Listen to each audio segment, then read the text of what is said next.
Hello, everyone. Thanks again for tuning into Hbtv. I'm your host, Harry Bugarin. Quick question: have you guys ever wanted to go back to your parents' native country, wherever it is? For example, in my situation, my family is from the Philippines. Um, Ever wanted to go back and just learn about the culture and spend time with the indigenous people of the land of that country? Well, tonight you guys are in for a big treat. We have our special guest today, or tonight. His name is Jacob Maentz, and he's out in the Philippines currently. He's a photographer, a documentary photographer, I would say, and he's been living in the Philippines for probably about 15 plus years or so.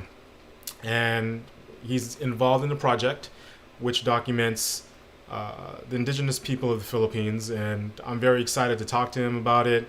I've been posting his pictures. The pictures look great. And today, in tonight's episode, we are going to actually talk about a specific region in the Philippines, which is called Zambales, Philippines, where my family is from, where my ancestors are from. And we're going to talk about a little bit about the indigenous people there, and move on to other parts as well. So please stick around, stay tuned. I'm going to start off the episode with a video which I caught on the Victory Liner website. It's called Know Your North, which was a series, and this is where I caught Jacob Maentz. I loved the video, gave me chills watching it, just like when I was watching Sigrid's video from Sagada, Philippines. You can check out that episode. It was a couple weeks back, but yeah, this episode on that video of him, you'll get to know him a little bit, and once that's over, I'll set him up on the Zoom, and we'll chat a little bit. So stay tuned. Let me set this up for the Zoom and check it out.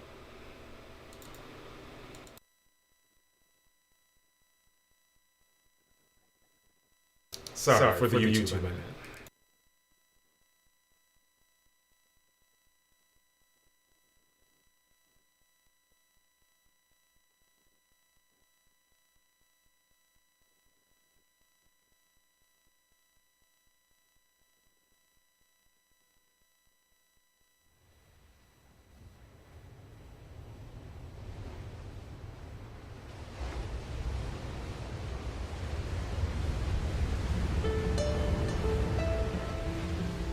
It's not often that I'm able to revisit a site because I usually travel to more remote locations and it takes a lot of resources to get there.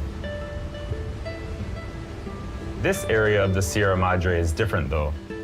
It has a special place in my heart.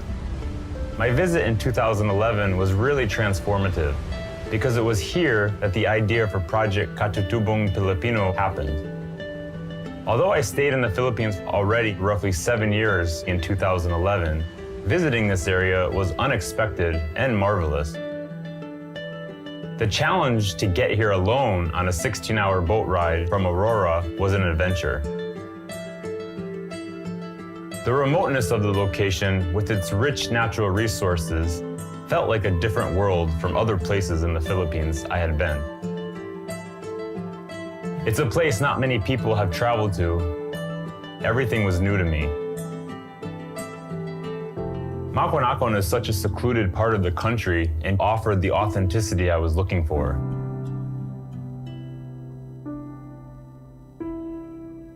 I also found there a way of life that I started to fall in love with.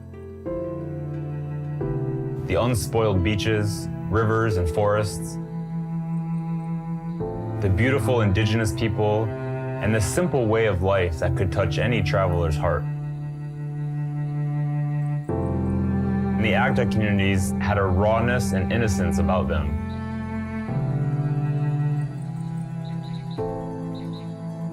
Life is simple in these communities, with people doing the typical day-to-day chores and tasks most people do.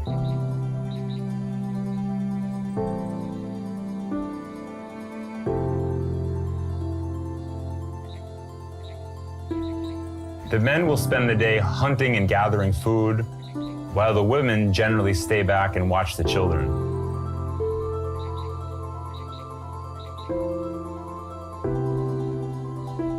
Although somewhat shy, the Agta are some of the friendliest and gracious people I have met in the Philippines.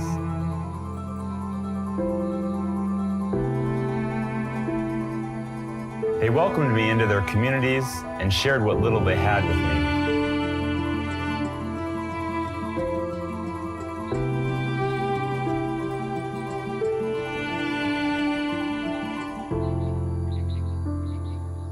We laughed together, played together, ate together, and I even tried mama.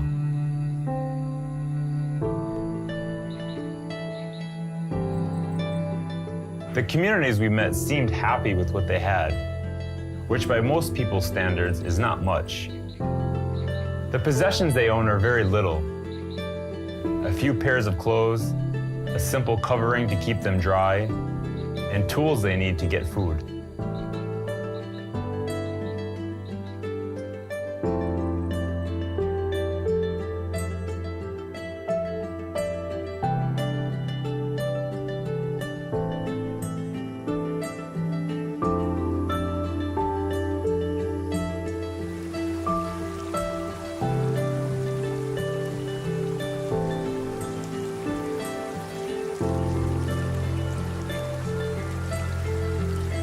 I didn't have many expectations on my return visit back with the Agta community. I was mostly interested to see familiar faces, reconnect, and see how the children have grown up.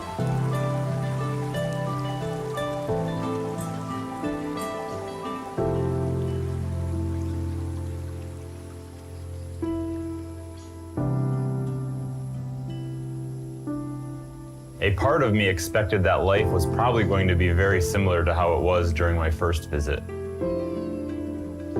Hi, sir!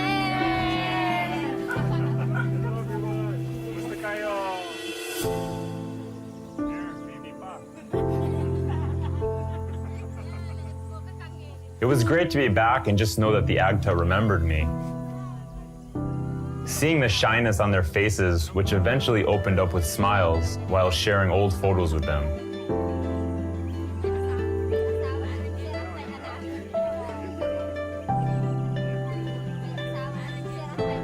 We sat down and laughed, partially at not being able to completely understand each other.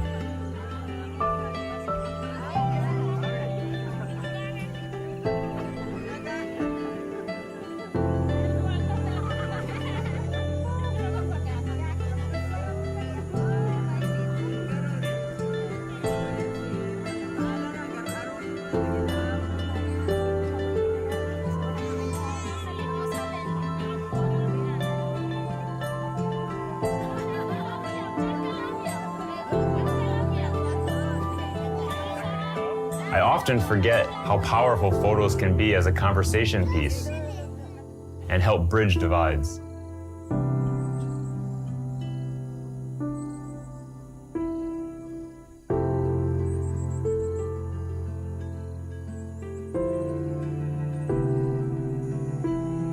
I felt reconnected with them.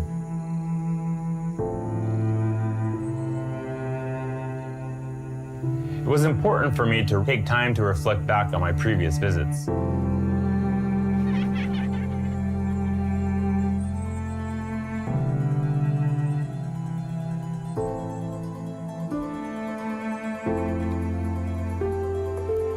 The Agta community remained as welcoming and shy as I remember them.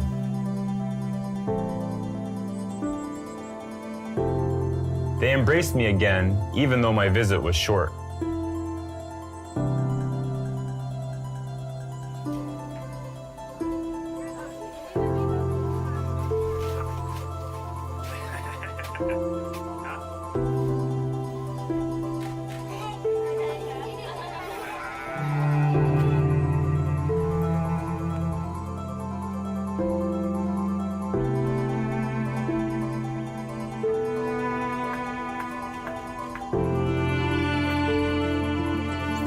I didn't have any expectations for this visit in terms of photographs I wanted to make.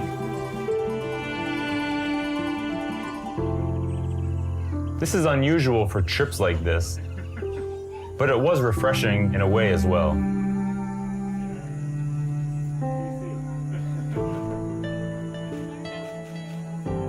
No expectations, just time to observe and see what comes.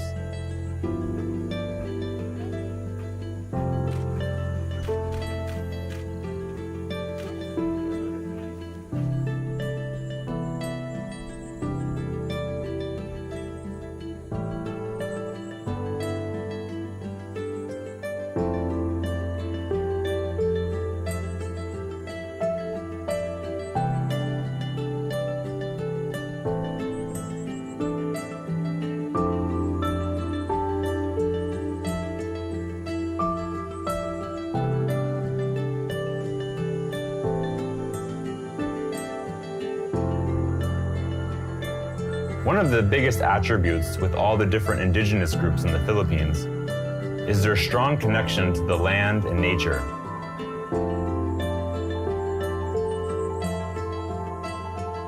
This is a theme I try to show with my images.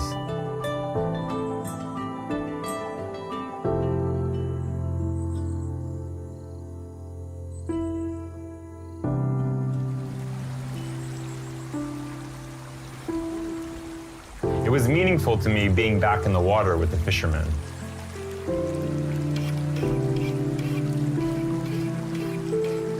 There is such a strong tie between the Agda and their land, and this feeling came out while in the river with them.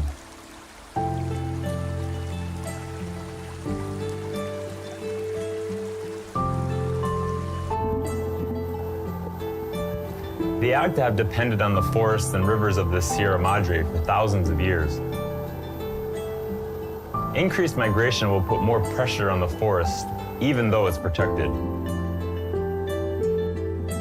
I fear for that, and for the resources and land that the Agda need to survive physically, culturally, and spiritually. Life will drastically change for all of the communities living in this area.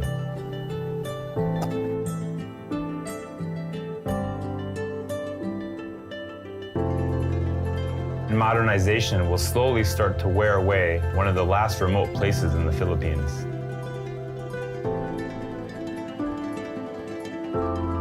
Perhaps development is not always ideal in all cases.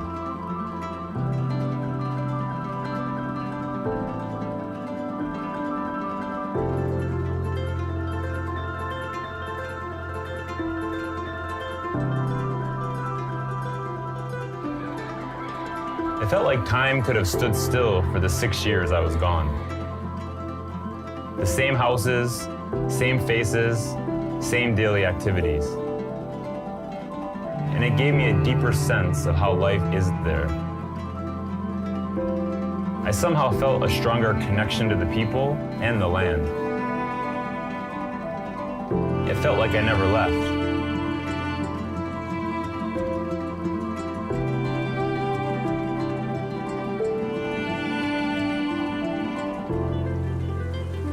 It was here on the Blos River where the idea to start documenting other indigenous groups in the country happened.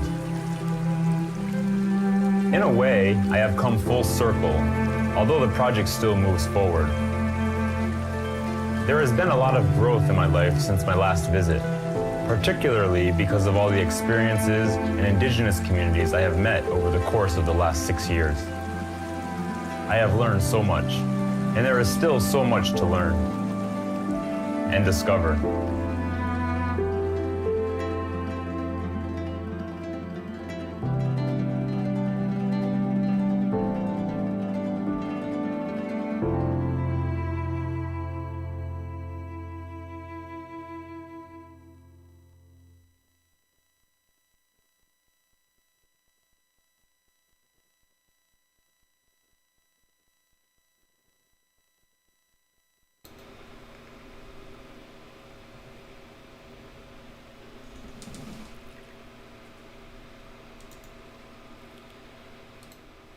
Well, guys, I hope you guys enjoyed that video. Again, it always gives me chills whenever I watch it.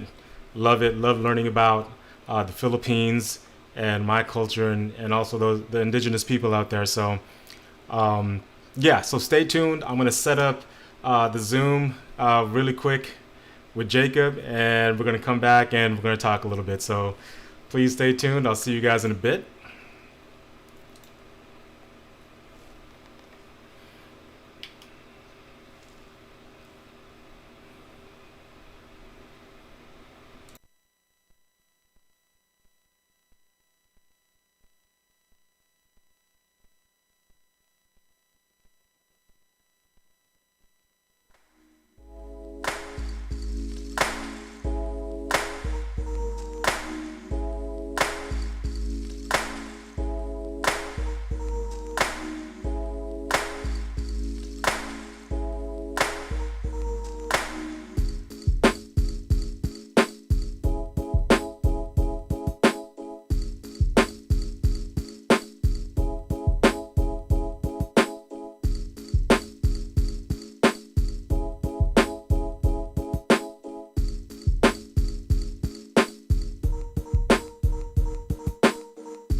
All right, everybody.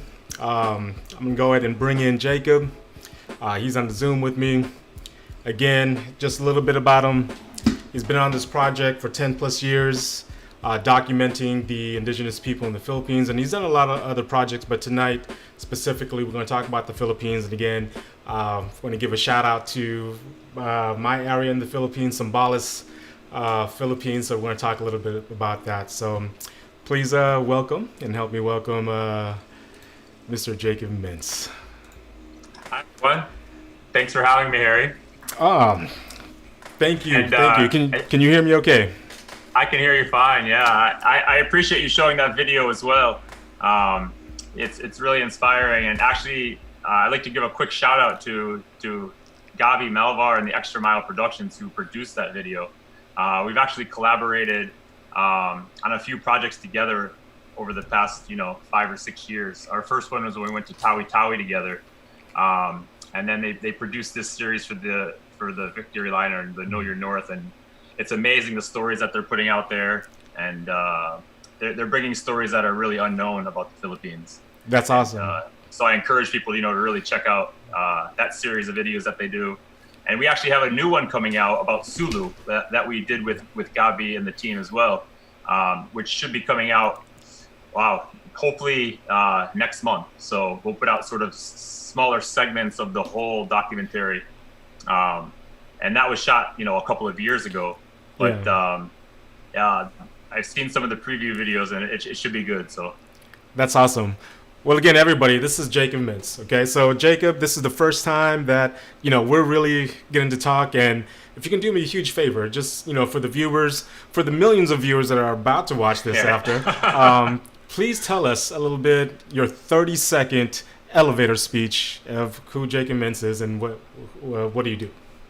Sure. Yeah, I was born in the States. I'm American. I came over to the Philippines in 2003 as a Peace Corps volunteer.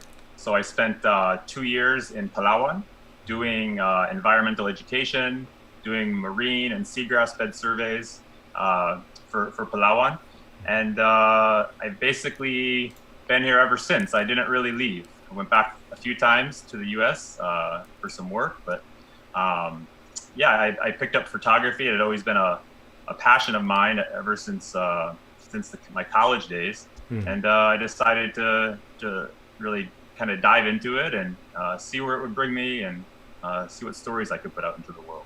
That's awesome. And just checking out your site, some of the projects or some of the publications you've been on would be like Nat Geo, Travel Channel, I believe, and Lonely Planet. Were you doing similar projects with them as far as photography, or what were you doing with them? So, I mean, there are times where I'll get commissioned work to do, assignment works for some different publications. But there's also part of the way of doing photography, which is sort of pitching stories. So you can approach these magazines and see if they'll publish your stories about a trip or whatnot. Mm-hmm. So yeah, each publication is really varied in how it's done.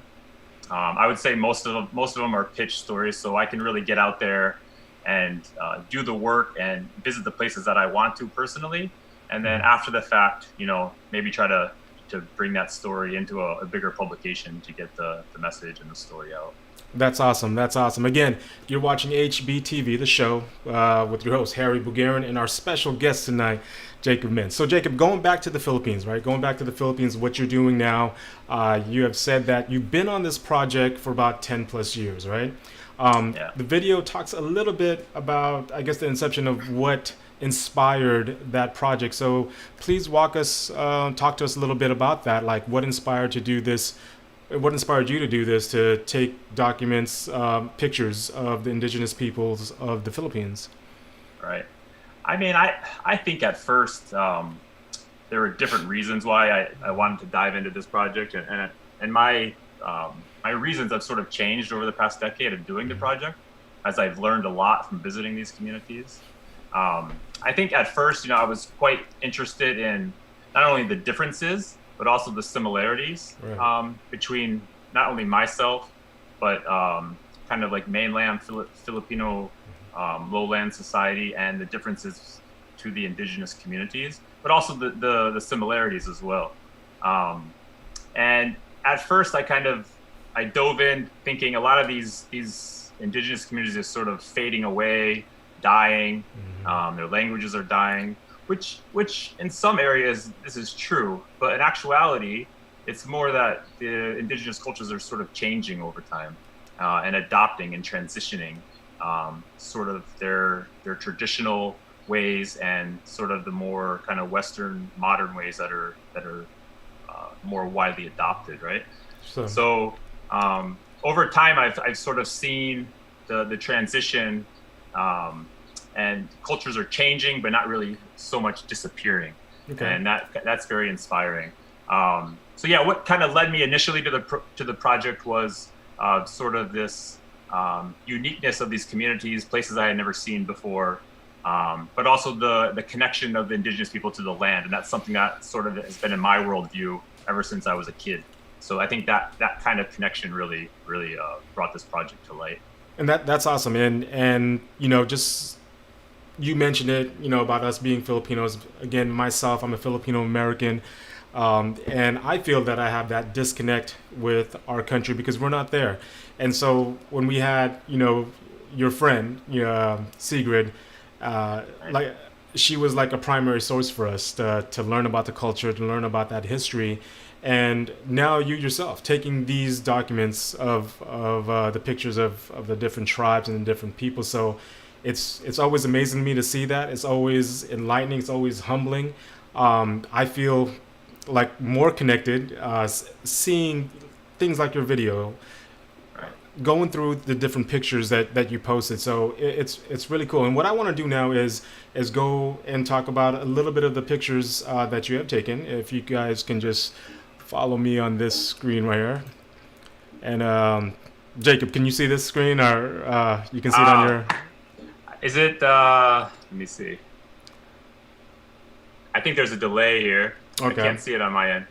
But what the picture is... Yeah, the picture is, I think they're either harvesting something. There it goes. So they're harvesting. There's a big bag. There's a bunch of people. There's some carabao, okay, and all that good stuff. Well, before I mention this, I'd just like to go back to your last point really quick. Yeah. And, really all Filipinos are indigenous to a degree, right? Your heritage, the values, and all of these things are sort of driven from the indigenous roots of the Philippines. And so, like the foods and the languages, the folk beliefs, all of these things are derived from sort of these indigenous pre-colonial, beliefs and ideas that were here. So all Filipinos to a degree have this sort of indigenous roots in them. So, the communities that I'm visiting are considered indigenous because they're sort of more connected to the territory that they have been for thousands and thousands of years. And they've sort of held on to their economic systems, their cultural systems, social systems, more so than more of sort of the politically dominant groups in the country. But I think that's always interesting that, all Filipinos are really indigenous to a degree. Right. Thank you for that. So anyway, to the picture. This one, if you see it now. So this is called a Saba, and this is actually in Zambales, where you're from. So I wanted to just to show these. So a Sabat is actually sort of like a meetup of the lowlanders and the Aita communities. So they come together, and it's like a barter system. So the Aita will bring in their agricultural products, which in this case is banana hearts, and the lowlander will come in and bring in coffee, sugar, tobacco, sort of the goods that the Aita communities are looking for, and it's a barter system. So there's no cash involved. It's just an exchange of goods. That's awesome. Has this been going on for many years, or is this like just new for them? I don't know the history of it, but I believe it's been happening for a long, long time. I mean, barter systems are still quite common in a lot of areas in the Philippines, and especially with indigenous communities. Like in that video in the Sierra Madre, where the Agta are, they also do something similar, where the Agta will go out and catch lobster during the night because it's quite a pristine area. Nice. And then someone will come in and give them the goods that they need in exchange for the lobsters. The lobsters are flown out to Manila. So there is some exploitation involved in this process. But if you look at it, I mean, everyone sort of benefits. So. True. All right, so I'm going to go ahead and maybe just explain the next picture here. This, I don't know if you can see it, might be a delay. Sorry everyone. But this next picture, it looks like the Bukaw River in Zambales. There's a big river. There's two carts going on with the caribou pulling, and there's a dog in the background. You can see the background. It looks like the mountains of Zambales right there. So tell me about that one. Yeah, so this is actually in the same area where the last photo was taken. Okay. So this is sort of after the barter has taken place and people are going back to their communities. But yeah, these carabao driven carts are sort of the main way to get around in this area. And when it rains during the rainy season, the rivers will flood, and it'll make it sometimes impossible to pass, from their community to other communities. We were actually stuck in this one Aita community for 2 days because the river got too high from the rains. That's crazy. So Jacob, so tell me what is the logistics from the Agta and the Aita? Like how far are they, or how close are they? So the Agta are really in the Sierra Madre range, which is northern Luzon, eastern Luzon. Whereas the Aita are sort of in the Zambales, Pampanga, Bataan area. So different mountain ranges, different area. Okay, and again, shout out to Zambales, shout out to Batolapok, Batolan, Zambales, where my family's from, where my parents are from, and all my cousins are out there. So going back to this slide deck right here. This next beautiful one, area. Yes, love it and I miss it. This next one look like maybe a father and maybe a daughter. They're maybe cooking something. Tell me about that one. So this is again in the same area. This is on another visit that I was able to take to the area, and we were going into the mountains to actually go to a mass grave of 115 Aita that lost their lives during Mount Pinatubo. Actually, during the eruption, there were about 40 families who didn't want to leave their area, so they took shelter in the caves during the eruption. And 111 of the 115 actually died in the caves. So I was able to meet three of the four survivors, hear their story, go up with some of the relatives to this mass grave where they eventually pulled out the bones from the caves and buried them. And the grave is not visited. I mean, it had shrubs and greenery all over it. It probably had been 5 or 6 years before anyone had last been there. Man. So anyway, this is hiking up to this grave and to hear the stories. And we came across this family, and they were, this is basically them preparing lunch for us.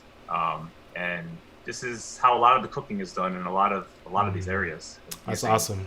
So. All right, again, you're watching Hbtv with our guest Jacob Maentz. This next one here, it looks like they're a diver and maybe huge abalone or clams. I don't, or oysters. I don't know what's going on in there. So yeah, this is now we're gonna jump down to Mindanao. This is actually in Sulu. Okay. So this is in Sulu, and this is a Sama Bajau man, sort of checking on the pearls in the pearl farm. So historically, Sulu was really a trade route for different merchants, Chinese merchants, pre-Spanish time, and so one of the big commodities of the area were actually the South Sea pearls, and they were really harvested by the indigenous people of the area, the Sama Bajau. They're known as sort of the best pearl harvesters in the world. That's what I heard.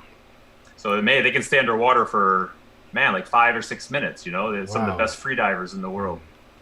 But anyway, now sort of the natural way to collect pearls is gone, and now they're commercially done in these pearl farms. But the Sama Bajau are hired to be the caretakers of these pearl farms. I see. Okay. All right, going back to the slide deck here. For this one, looks like a huge ferry or boat. A lot of families are coming down the ladder. Is this still in Palawan as well? So this is in Mindanao. Mindanao. It's in Zamboanga. Okay. Zamboanga Peninsula. And this is another Sama group, but there's actually a few different Sama groups in the region. So this is a different community, and they're all coming together on an island for a homecoming celebration. So I thought it was quite fascinating, the amount of people that were on this boat. You don't often see that here, so it was quite unique, different. But yeah, it was a coming together, a homecoming celebration. They had a lot of food. They brought in not only people from their community, but military personnel, politicians. So it was really sort of a whole kind of gathering of the whole area. So you just touched upon food, right? So you just touched upon food. I know you probably traveled from Luz, V, and Minda, Luzon, Visayas, and Mindanao. Throughout your travels, just really quick, as far as foods, like tell me some of the favorite dishes that you tasted from the different regions of the Philippines. Right. Yeah. Wow, that's a good question. I think some of the more unique kind of things that I've tried have been in some of these communities where I forget the names, but they cook the food inside the bamboo over the fire, so that they'll cook different meats or vegetables. So that's always a favorite. Actually, Pinik Pican is actually one of my favorite dishes before, from Sagada, from Mountain Province area. Okay. It has a really unique flavor because of the itag that they put in there, which is it's like their own way of fermenting ham. Oh wow. Or curing pork meat over the fire. So it has a really unique, distinct flavor. But yeah, so there's so many different cuisines here. But actually, over the past few years, I stopped eating meat, so I haven't been able to try everything. That's cool. That's good. That's good. There's plenty of vegetables and unique vegetables to eat now as well. So okay, so 2 questions. So as here in the United States, a lot of the Filipino families, they eat a lot of meat, a lot of rice, right? Do you find that the same during your travels back in the Philippines, or is the diet different with a lot of vegetables like you just mentioned? Well, I think meat has always been sort of a status symbol, right? Mm-hmm. If you look back even 50 years ago, most people didn't eat a lot of meat. It was only for certain occasions, celebrations. I talked to my family-in-law here, and meat was really a rare thing to come about.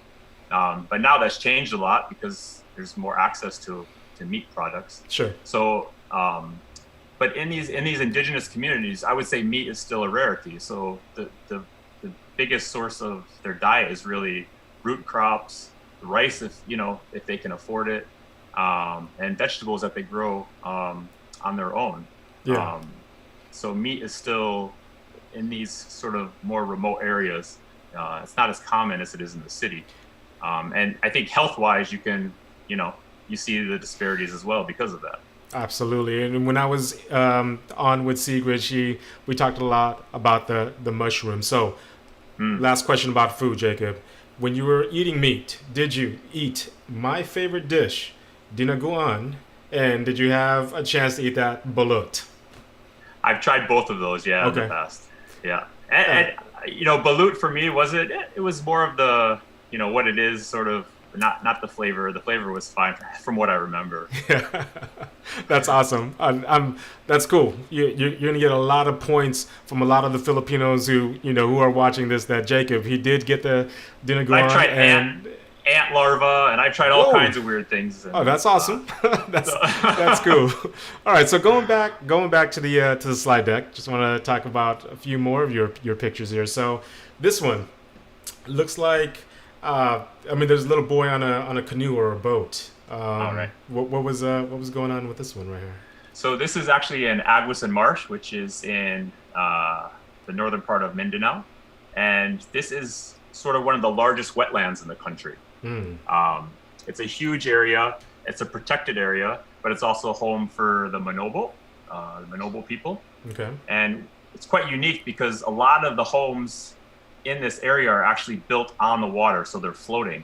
Wow. So because the water levels change, the houses can float and adopt accordingly. So there's schools, everything is floating on the marsh. And this is how they get around. These are called barotos, and the children, go to school on these. From when you go from one person's house to the next, this is how you get around. So this is their way of life. They're mostly fishermen, and all of their water and everything is brought in basically from the outside. That's a real life water world right there, right? For them to be living on there. So what is in that picture in that village or town, what's the closest big city that these people can go to, or if they even go to that? So the launch off point to get here is basically like a 3-hour boat ride. Wow. To sort of the nearest town. And then from there, it's a maybe 2-hour ride to the main highway, and then to the largest nearest city. From there, it's another 4 hours. I see. And in the video, you talked about development, right? And do you see going into these areas? Do you see the development, kind of progressing and increasing, or is it still people are putting the brakes on it a little bit?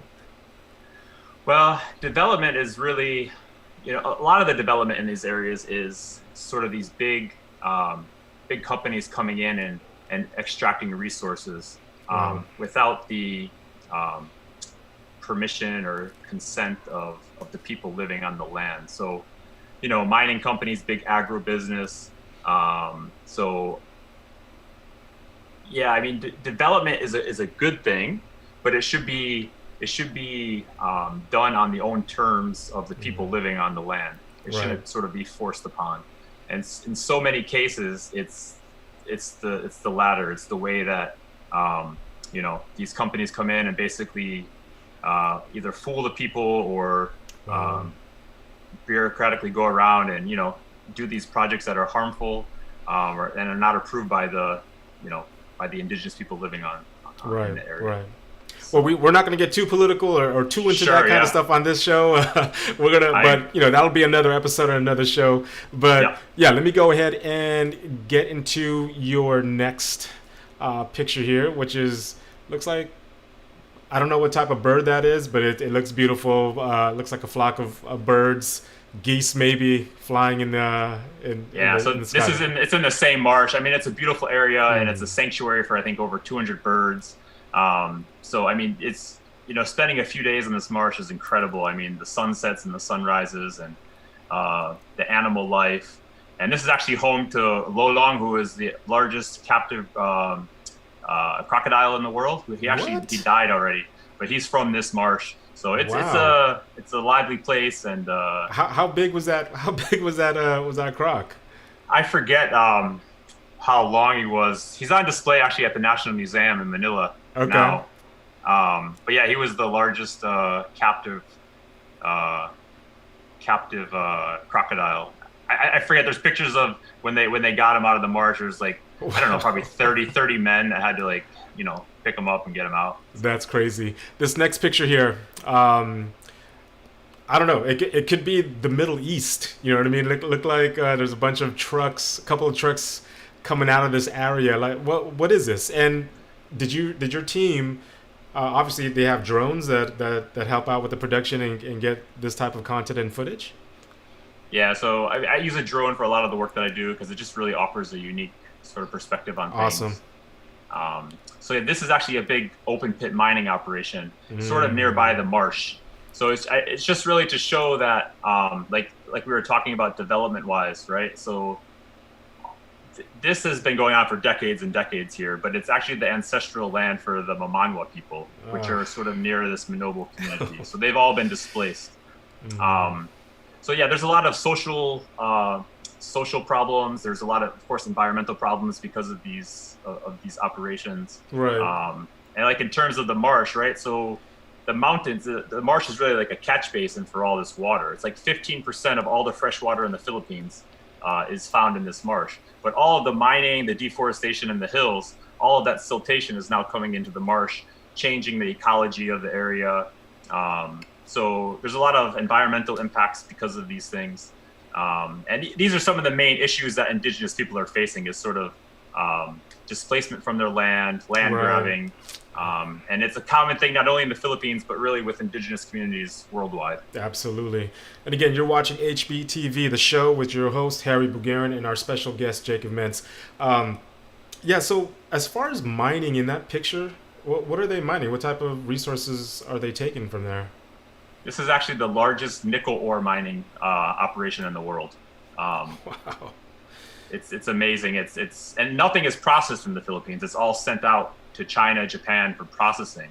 Okay. So it's just these huge ships come in and they basically load the raw material on, but it's all open pit. So, I mean, this goes on for, miles and miles and miles and miles. All you can see is raw, red soil. The whole mountains have basically been raped of everything. Wow. Wow. So, wow. I mean, that picture is really a snapshot, but if you see some of the kind of the larger, wide landscape images, I mean, it's huge. Is it? Okay. Yeah. All right. So this next one is really cool. Looks like a family. They just took a dive in the river. There's a waterfall in the background. Okay. Right. What was going on here? So this is also in Mindanao. This is in a Mansaka community in Compostela Valley. And this is actually a hot spring. So this is all hot, wow. like steaming hot water. It's amazing. Wow. It's beautiful. And this area has also been sort of changed over the past couple of decades because of gold mining. So up the river, there's a big gold mining company that has come in. And so these are some of the, so they've hired a lot of the Mansaka people. So now a lot of the indigenous people are working for the mine, or they're doing sort of their small scale mining. So their livelihoods have changed. But these are three men that have finished a day's work, and they went to the hot spring to sort of wash off from working in the mine for the day. That's awesome. It's interesting because we went to New Zealand. Shout out to New Zealand this year in March. Have you been there before? I've never been to New Zealand. Never been. Yeah. You got to go check out. We went to this area, Coromandel, and in Coromandel there's a place called Hot Water Beach, right? Wow. So we went there, took the kids there, and some people rent shovels or spades, right? But we just use our hands and start digging. But in certain areas of that beach on the shore, you dig deep enough, and it's boiling hot. The water is Wow. boiling hot there. So I don't know how it is at that hot spring, but it was pretty cool. It was pretty hot. We took buckets, went to the ocean, and started getting cool water to cool it down a little bit. But it was probably like a foot and a half deep, and the Sounds water was amazing. pretty hot. Yeah. So check it out, Coromandel in New Zealand. Definitely. All right. So let's see what else is on the slide deck. This one looks like a profile of a warrior in Mindanao or something like that. He has a lot of tattoos, which I was going to ask okay. you. What is? Would you have any knowledge about the different decorations or the different patterns of some of the tattoos you've seen on these people? And are these Egorots? Are these Aita? Who are they? Yeah, so this would be, this is in Kalinga, so this is the Kalinga tribe, which is home to Wang Ud, sort of the old tattoo lady who's sort of made a name for herself in the Wow. past decade. She's sort of known as the last Kalinga tattoo artist from the area. And Is she still alive?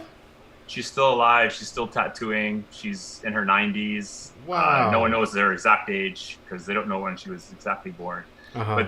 But most of the elder women in this community have had tattoos through their life, and it's really a form of beautification, sort of to represent the stages of their life. And so Wang Ud is came to light probably about a decade ago, and she's brought a lot of attention to the community. And so now people, international Filipinos, sort of flock to their community to have tattoos done by her. And it's, the story at the beginning was really about Wang Ud and her kind of being this last tattoo artist, but now the narrative has sort of changed. So, on any given days, you'll have 80 vans that come up that are full of people wanting to get tattoos in Buscalan. But it's changed the community. So now in every household, there's basically one tattoo artist that has relearned the craft of tattooing. That's awesome. That's so awesome. The younger generation are taking this on. They're relearning. The whole community is sort of benefiting, and they're doing it on their own terms. So they want sort of this industry to flourish, and they're getting a livelihood from it. It hasn't been forced upon them. So it's really a success and interesting story. And what region is that? Is that still in the same place as these other pictures that you took? So this is in the Cordillera, so Igorot, Kalinga, Awesome. northern Luzon. Yeah. Northern Luzon. Okay, so like a little bit. Sort of is nearby mountain province where Sigurd is from. Okay. Just neighbors. Okay, that's awesome. And have you had a chance to document other than this stuff with these pictures? Or were you able to take your whole film crew there and maybe do like a specific episode about her and the tattoos over there? Not me personally. There's been a lot of documentaries done on her, I believe. But there's actually an episode from Know Your North, not Okay. about Buscalan, but about another community that do tattooing in the area, and it's amazing, and it's a really great video. I would recommend people checking that out. That's awesome. Oh, this next picture looks like, there's a young lady on her back with her arms out. Maybe Right. a ritual is going on or something's happening here. Walk us through this one. So this is in Maguindanao, in Mindanao, and this is called Ipat. It's called the Ipat ritual, Mhm. and it's sort of a pre-Islamic, because most people in this area are Muslim. This is sort of Okay. in Muslim Mindanao area, but this is a sort of pre-Islamic ritual that's still carried on, and we actually had to go to it's a healing ritual of sorts. And we had to go to a sort of a remote area to see this ritual performed, because it's not really widely accepted by most people in the community, because it goes against Islam in a lot of ways. But people are still very adamant about doing these sort of rituals that they've done for generations and generations. So I think it's a great image to sort of show, not only with Islam but with Catholicism. Right. Religions here are sort of adopted adopted in a way sort of this they brought a lot of their beliefs with them when they adopted sort of these bigger religions. And you see that in Catholicism here, sort of like a folk Catholicism or a folk Islam. So a lot of these beliefs and traditions are still practiced, even though they practice sort of the bigger religions as well. Right. Wow. Okay.